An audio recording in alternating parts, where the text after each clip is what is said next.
I'm Jess. Nice to meet you. Hi, I'm Harriet. Nice to meet you too. So, I'm the speech language pathologist, and I understand that we're going to be speaking about your husband, Mark, today. Is that correct? Yep, that's right.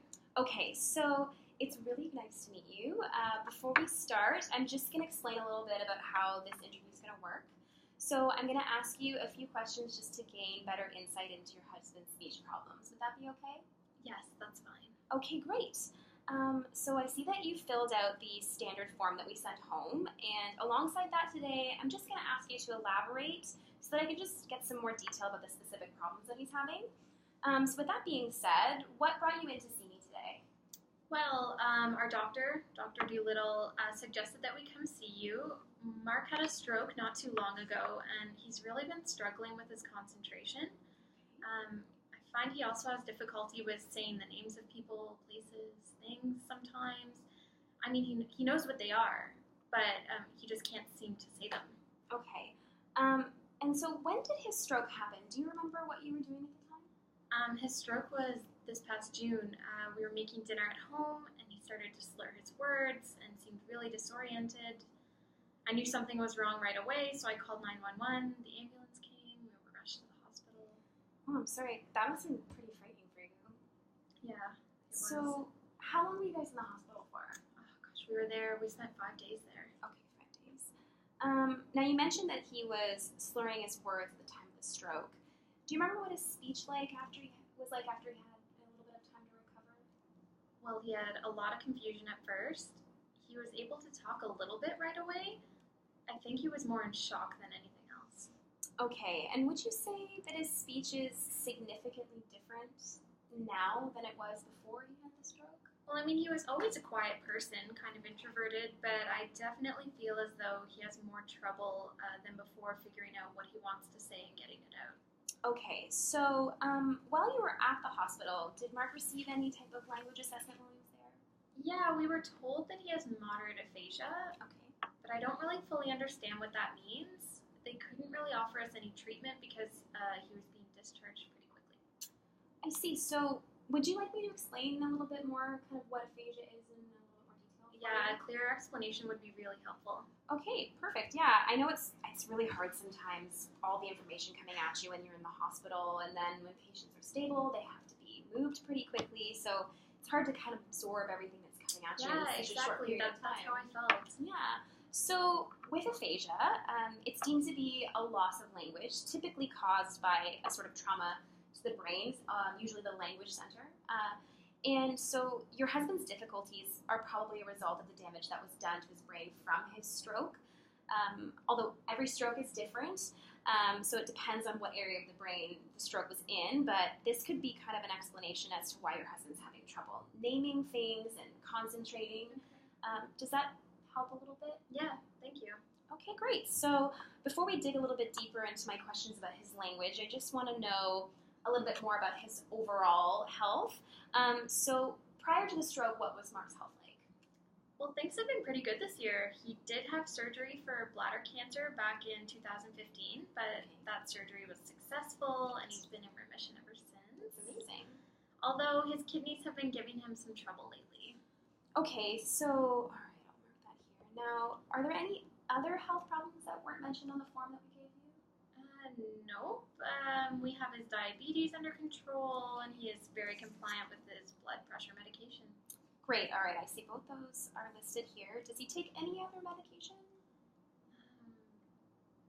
Yes, he's actually on antidepressants. Okay, perfect. I'll make sure that I make a note of that here. So did Mark have any paralysis as an effect of his stroke? No, not that I'm aware of. Okay. Let me see. Any vision or hearing problems? No, it really just seems to be his speech that's the primary problem.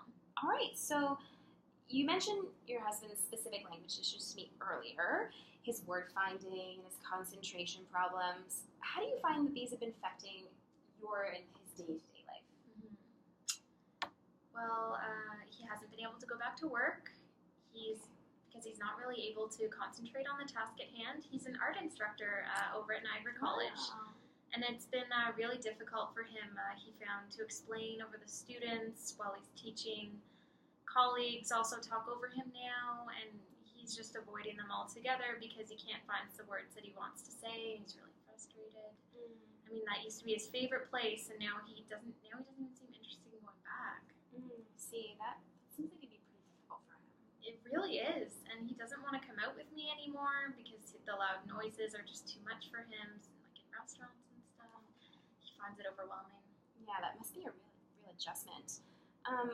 When would you say these problems started to occur? Ever since we came back to the hospital, he's been having difficulties. Okay. So you mentioned earlier that he's having trouble saying certain words, getting things out when he wants to say them. Can you give me an example of some of those instances?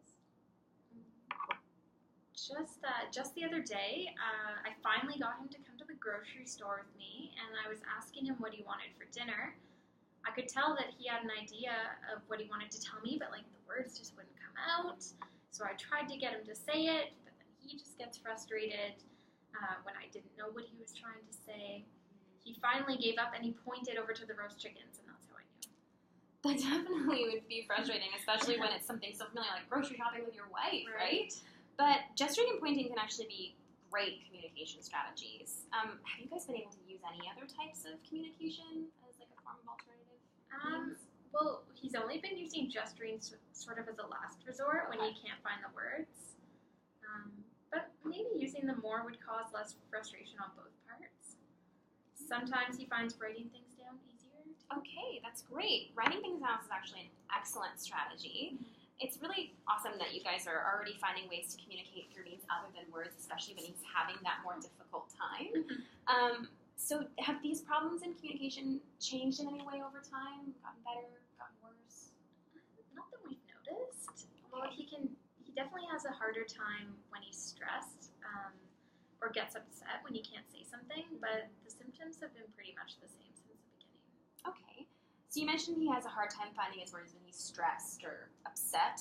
When do you find that he's the most frustrated with his communication abilities? I would say that he's the most frustrated when he tries to talk to our children. Sydney is 18, Miriam's 16, and they just speak so fast. Oh, yeah, definitely. Teenagers do speak pretty fast. Can you tell me a bit more about his time with them and how it feels? I just don't think that they really know how to adjust to speaking slower to him and giving him more time now that he's had the stroke.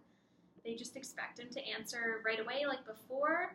So when he has trouble with getting his words out, the girls aren't patient with him and he gets frustrated. It takes him a lot longer to find his words. And I think because he's used to having that time with them after school to talk about their day, it's upsetting for him now that he realizes that special time is affected. Yeah, that would be really hard to have such an important daily ritual change for him, especially with his children.